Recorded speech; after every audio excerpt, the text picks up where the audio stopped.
Hello. Welcome to this lecture called Business Writing Style, Lean and Not So Mean. And this is a new one for me. I just started doing this in the fall because I felt it was necessary to go through some of these basic principles about business writing style. You'll also find this information in the Gregg Reference Manual as well as the Business Communication for Success book. But I think it always helps to hear it as well as see it. So it won't be very long, but I think it'll emphasize some very important things. As you recall from the previous lecture, there are 5 C's of business communication. They are clear, concise, courteous, correct, and cohesive or coherent. And those will be the basis for our discussion today. And I want you to notice what I'm doing here with this PowerPoint. After the introduction slide, I have a overview, preview sort of slide, and that's kind of the pattern I want you to follow when you do your presentations later. It doesn't have to be the second slide, but it is good to build in these summary and transitional types of things into PowerPoints to help the audience follow through. I'll discuss this later, but one of the problems with PowerPoint is that it has a tendency to just be one slide after another, and it lacks a coherent structure, and people get lost in the slides and don't really get a sense of what's important versus what's less important, and the direction of the slides. So anything you can do in the slides as you create them to help that sense of structure, hierarchy, and coherence is a good thing. The first of the 5 C's is clear or clarity. And this means the absence of distracting, non-important information, as well as that the message sent is the message accepted, message heard. So you want to make your core message clear in the first 1 or 2 sentences, and by doing that you're avoiding filler, and this is going to lead into the conciseness one as well. For example, instead of writing, "We are sending this announcement to let everyone know that new parking permits will be available January 1st, you can see that there is a lot of there are a lot of words in that are just unnecessary. You don't need to start any sentence in business writing with "we are writing this letter" or "we are sending this announcement to let everyone know." It's sort of like the beginning, "as you may or may not know." Those are silly. They're not necessary. Just get to the point. New parking permits will be available January 1st, and there should be a period there. And that's avoiding filler. Also, you want to avoid any cliches or slang, and this will be a theme throughout the class, especially when we get to multicultural and diversity aspects of communication. Most, or not most, but many of our American slang is phrases are related to sports or related to cultural things that a person who was not raised here would not understand. Think about phrases we use like "nervous as a cat in a room full of rocking chairs," or any of those kinds of phrases. They're fun. They're things your grandma would say, but they're silly. And we have a lot of sports ones like "make a slam dunk," or I'm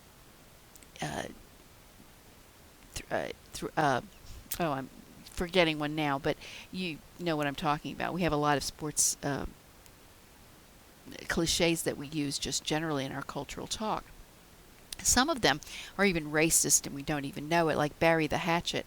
Now that's a phrase that means actually to come to peace.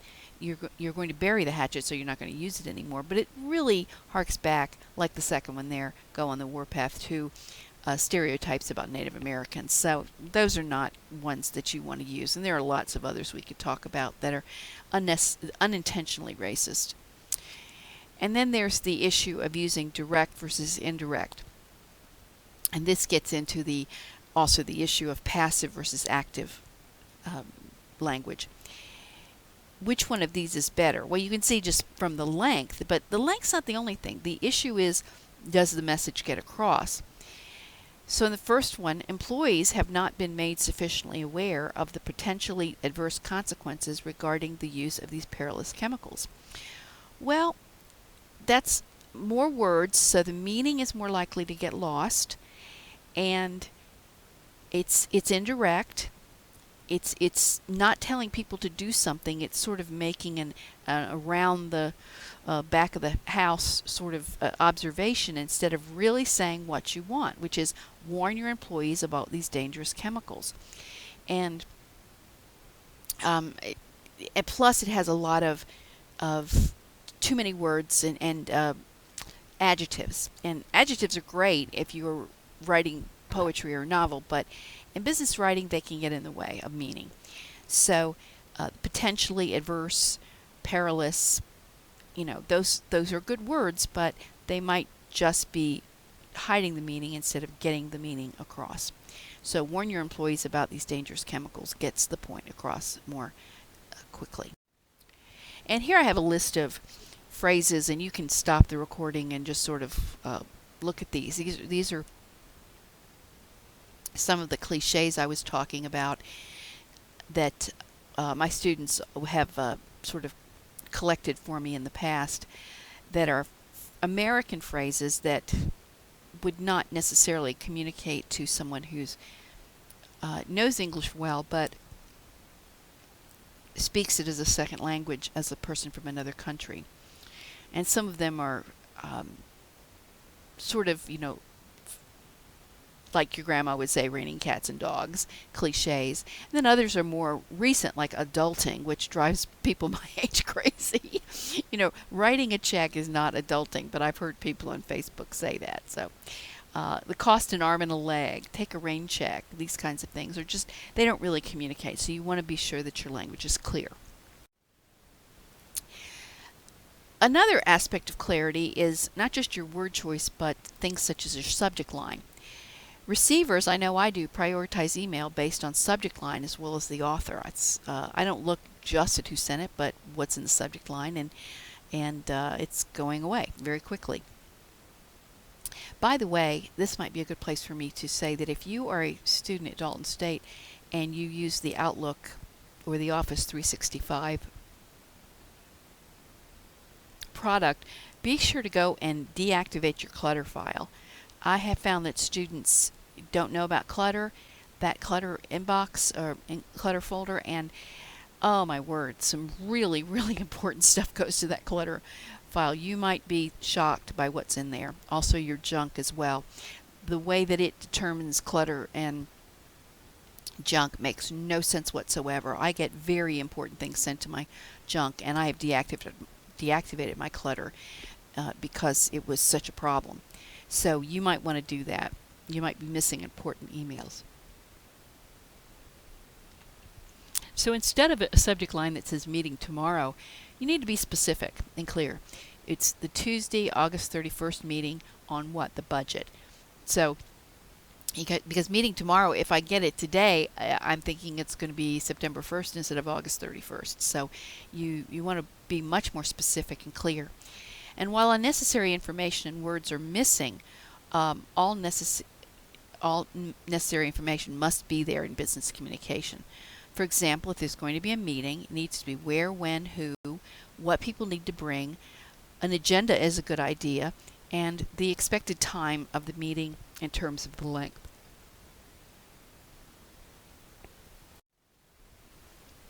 Now we come to the issue of concise in business writing.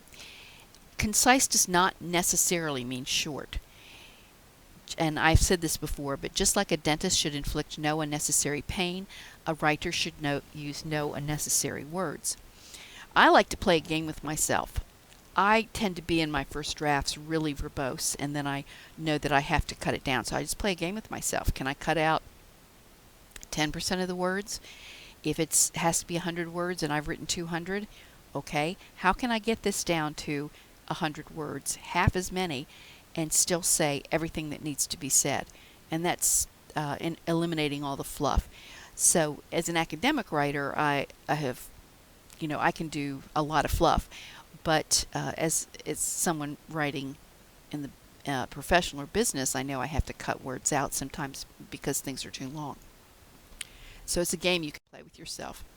Some examples of fluff are redundancies, such as future plans. It drives me nuts. Absolutely essential. Nod your head. Just nod. What else are you going to nod other than your head? You don't nod your arms. Adequate enough. Those means the same thing. So that's redundant. Big in size. Well, is it big in color? That makes no sense. So big is big. And actually, big is sort of a non-word in business writing. When you say big, what do you mean? What are the exact dimensions that make it big? Because big to me is maybe not big to you. It's sort of like he makes a lot of money. Well, a lot of money to me is maybe not the same as a lot of money to you. So those are non-words. Those are non-meaning words. Red in color. Well, I think red is a color.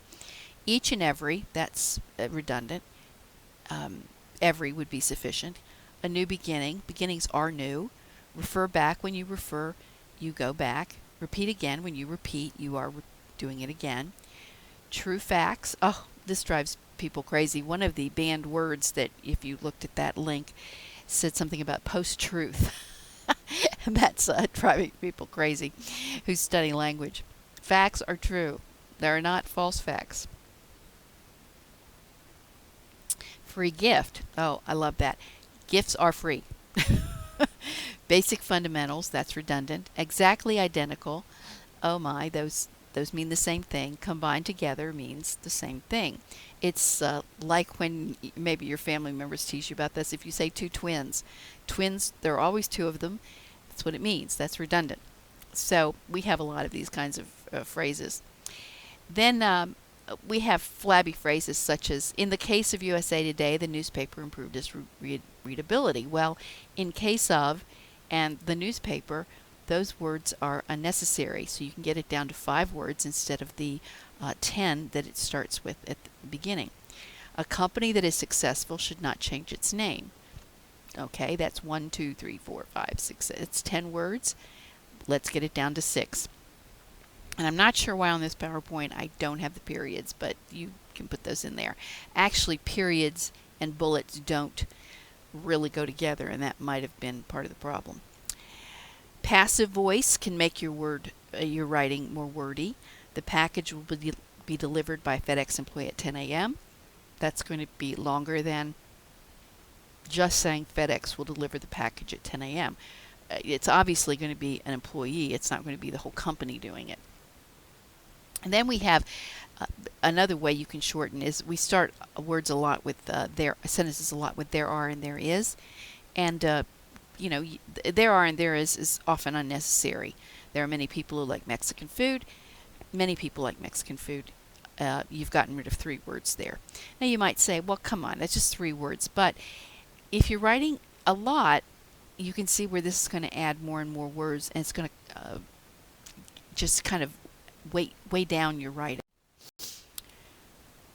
Some other flabby expressions are as a general rule, at a later date, when, be specific, the end of the month, January 22nd, something like that. At this point in time, now will suffice, despite the fact that, because is enough. Same with due to the fact that. In addition to the above, also will suffice, probably will suffice for in all probability, in the event that, if will suffice, until such time as, you only need the until, and I am cognizant of the fact, or I am aware of the fact that, I know is enough. Now we move on to the issue of courteous. The key thing about courteous is back to that you attitude, which again is not using you a lot, although there's nothing wrong with the word you, but to not blame, accuse, scold, or make a big deal of the past.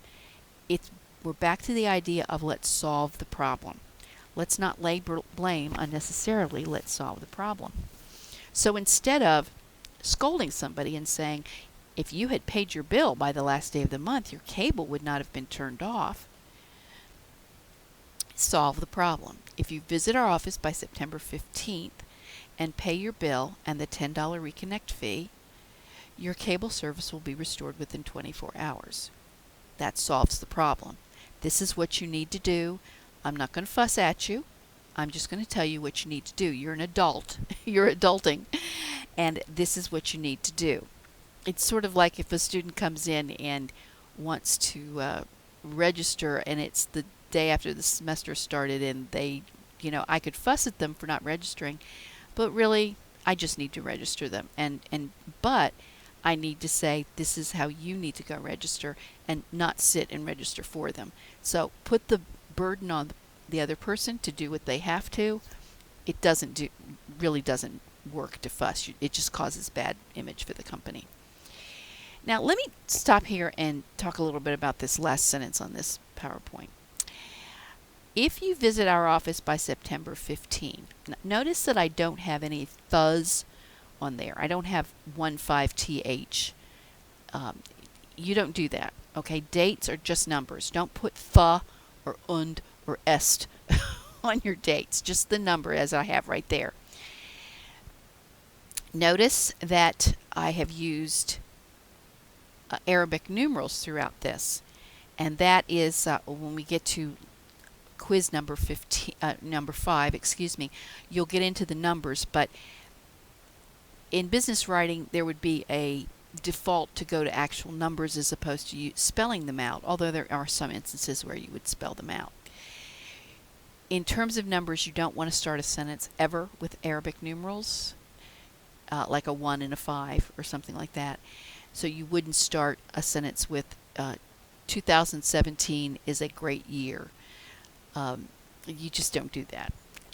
And notice also that, and this will be in the first quiz, that you start the sentence with a very long subordinate clause, and then it's followed by the main clause of the sentence, if you prefer dependent versus independent, but you have a comma there. So this is a little bit of a preview of your quizzes. The sentence structure issue is in quiz 1, the comma issue is in quiz 2, and the numeral issue is in quiz 5. Please and thank you are enough, but use them.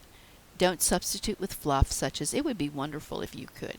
Please and thank you will suffice. And now I'm going to make everybody mad and talk about our Southernisms.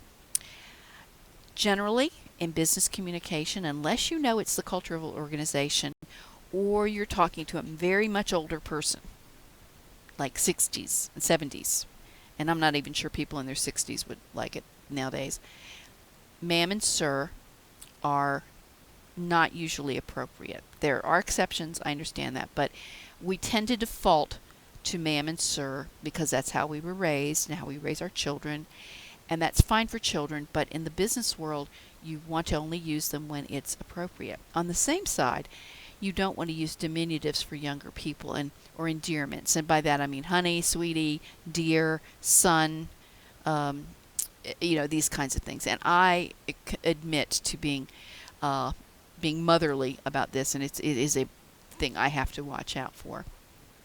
We love our own names, so use people's names. On the other hand, courteousness is not found in outdated phrases such as ladies and gentlemen or the aforementioned. Now, another one that I should add to that is to whom it may concern. Do not give me a letter with to whom it may concern. Letters should be addressed to real people. If you don't have a name, which you should 99 times out of 100 have a name, but if you don't, it should be to the title, such as Dear Director of Human Resources. But most places you can go to the website and find out who the Director of Human Resources is. So names, we love our names. Address things to names, use people's names. Try not to get into the ma'am, sir habit unless there's a really good reason for it. Especially like if you go on an interview, you might default to that, and you definitely want to just use the person's name. What about apologies? No. Apologies must not be reflective or automatic. And you can go on YouTube and find little videos about how women just will apologize and say, I'm sorry, just so reflexively or automatically. It's crazy. And apologies equal acceptance of blame or guilt. And if you didn't do anything wrong, don't apologize. You can be sympathetic without apologizing. Each company will have its own script for these situations if you work for a for-profit company. So you don't want to be falling into the I'm sorry. Your emotion is not the point. I'm so sorry to hear that. That's just terrible. That shouldn't have happened. Oh my word, you're getting into an admission of guilt there. It's just better to recognize the issue and move to a solution. That's unfortunate. Let me see what we can do to fix this, to alleviate the problem. However, if in the case of someone passing away, we are sorry for your loss, that's a different type of thing. It's a typical condolence message. For example, my mother-in-law passed away in last March, and I've gotten so much, I'm the executor, and I've gotten so much paperwork where they, from insurance companies, etc., that started with, we are sorry for your loss, and that's just typical. Now, moving on to the correct issue, that is factually. Proofread numbers. A lot of times people overlook when they're proofreading numbers. They also overlook things that would be not necessarily found by the spell check. For example, if you live in Rossville and you type Roseville, it's not going to notice that because Roseville is a real word, a real town. And then, of course, grammatically, and that's the purpose of the quizzes, to kind of review that. But let me warn you right now, I can smell a mistake a mile away, and I will grade you very carefully on these things. That's why none of the assignments are very long, because I want to focus on your writing in this particular genre. Then there's the issue of cohesiveness or coherence, as we said in the earlier lecture. This means that it's structured, there's one message, and there's on point. An email, for example, should really only deal with one issue. I know we don't do that, but especially if it's an email, and there's a PowerPoint on this later, if it's an email to a number of people, it should be just one message and stay on point and not be particularly long. Then another is using transitional phrases. Sometimes in writing, a transition only needs to be one word. In spoken English, it needs to be a sentence, and so that's one of the differences. But this goes back to the PowerPoint.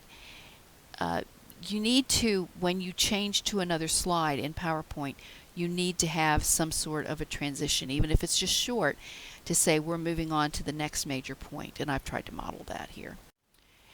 Now, in the class, this part here is not particularly relevant at this moment, but this would be for my other class. But you are going to have a discussion board assignment where you do a revision of a short letter and post it and kind of discuss it. So be prepared for that later in the course. Thank you.